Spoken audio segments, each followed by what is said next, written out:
Cycle గుర్తు పైన ఓట్లు వేసి గెలిపించాల్సిందిగా కోరుతున్నాం.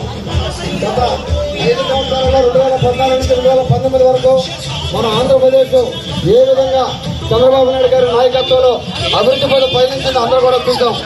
ఆ రోజు ఏకైక రాజధాని మనకి అన్నిటికీ మధ్యలో అందరికి అనుకూలంగా ఉంటుందని చెప్పి అమరావతి రాజధానిగా ఆ రోజు చంద్రబాబు నాయుడు గారు ప్రకటించి తర్వాత ఎన్నో అభివృద్ధి కార్యక్రమాలు ఎన్నో కన్స్ట్రక్షన్లు చేసి తర్వాత వచ్చినటువంటి కుట్లకు ఈ సైకో ముఖ్యమంత్రి జగన్మోహన్ రెడ్డి అమరావతి రాజధాని ఉండిస్తానని చెప్పి ఎన్నికల ముందు హామీ ఇచ్చి అంటే పాపం సర్పంచ్ గారికి జగన్మోహన్ రెడ్డి గారి నిధులు సర్పంచ్ నిధులు కూడా కడుపు కొట్టేశాడు. అదేవిధంగా మీకు ఎన్నో పథకాలు వచ్చాయి, వాటిని అన్నిటి కూడా ఇది చేయడం చెప్పాలంటే చాలా ఉన్నాయి.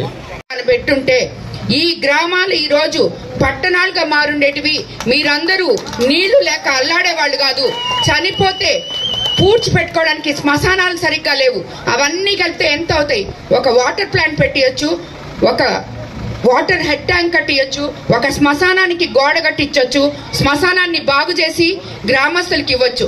అది కూడా చేయలేని ఈ 6 సార్లు గెలిచిన ఎమ్మెల్యే మనకు ఉండడం మన దురదృష్టం అని చెప్పి నేను మీకు అందరికీ తెలియజేసుకుంటున్నాను. కానే కాదు, రాజకీయాలు చేసి మీ మీద పెత్తనం చేయాల్సిన అవసరం నాకు లేనే లేదు.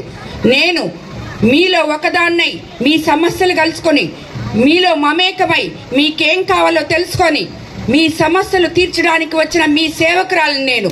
కాబట్టి తప్పకుండా మీరు ఓటు వేసే ముందు ఆలోచించండి. మీరందరికీ ఇంకోటి కూడా చెప్తాను, నేను ఎల్లవేళలా ప్రతి ఒక్కరికి కార్యకర్తలకు గాని తెలుగుదేశం నాయకులకు గాని సామాన్య ప్రజలకు గాని ఎల్లవేళలా అందుబాటులో ఉంటాను. మీ సమస్యలు తెలుసుకొని మీ సమస్యలకి పరిష్కారం కూడా నేను చేస్తానని చెప్పి మీకు అందరికీ తెలియజేసుకుంటున్నాను. అన్న ఇందాకే చెప్పారు, ఆయన ఇక్కడ మీరందరూ ఓట్లేస్తే నా దగ్గర వచ్చి కూర్చొని మరీ పని చేయించుకుంటానని. తప్పకుండా మీ అందరికీ ఎప్పుడు నా సహకారం ఉంటుంది, నేను అందుబాటులో ఉంటాను. నన్ను గాని వేమిరెడ్డి ప్రభాకర్ రెడ్డి గాని మీరు ఎవ్వరు కూడా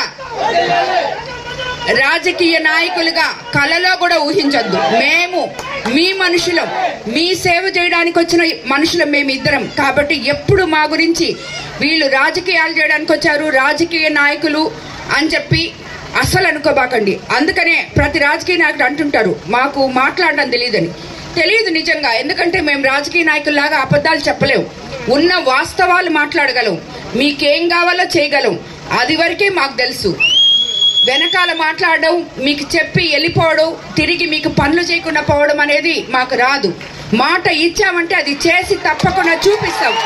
కాబట్టి సోదరులారా సోదరిమణులారా మీ అందరికీ మరోసారి చెప్తున్నాను, రామన్నపాలెంలో ఇంత ఘన స్వాగతం పలికినందుకు అన్నలకి, అదేవిధంగా తెలుగుదేశం నాయకులకి, కార్యకర్తలకి, బీజేపీ నాయకులకి, జన సైనికులకి, గ్రామ ప్రజలకి మరోసారి శిరస్సు వంచి నమస్కరిస్తున్నాను. ఎక్కడో పోయి మన వేరే దగ్గర మేము చేసే పనుల దగ్గరంతా మైళ్ళ దగ్గరంతా పని చేస్తుంటారు.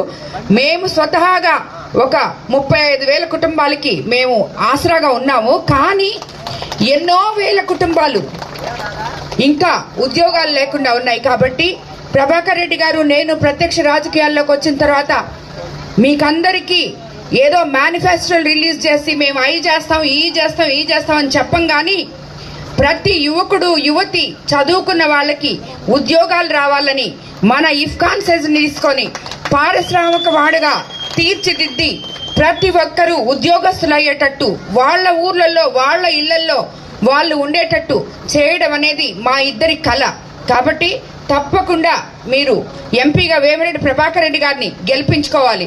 ఎందుకంటే ఆయన ప్రతి ఊరిని ప్రత్యక్ష రాజకీయాల్లోకి వచ్చిన తర్వాత నాకు రోజు చెప్తుంటారు, ఆయన వేరే అన్ని నియోజకవర్గాలకు పోతున్నారు, మన కోవూరు నియోజకవర్గానికి కూడా వస్తున్నారు, అన్నిటికి ప్రతిరోజు సాయంత్రం చెప్తున్నారు.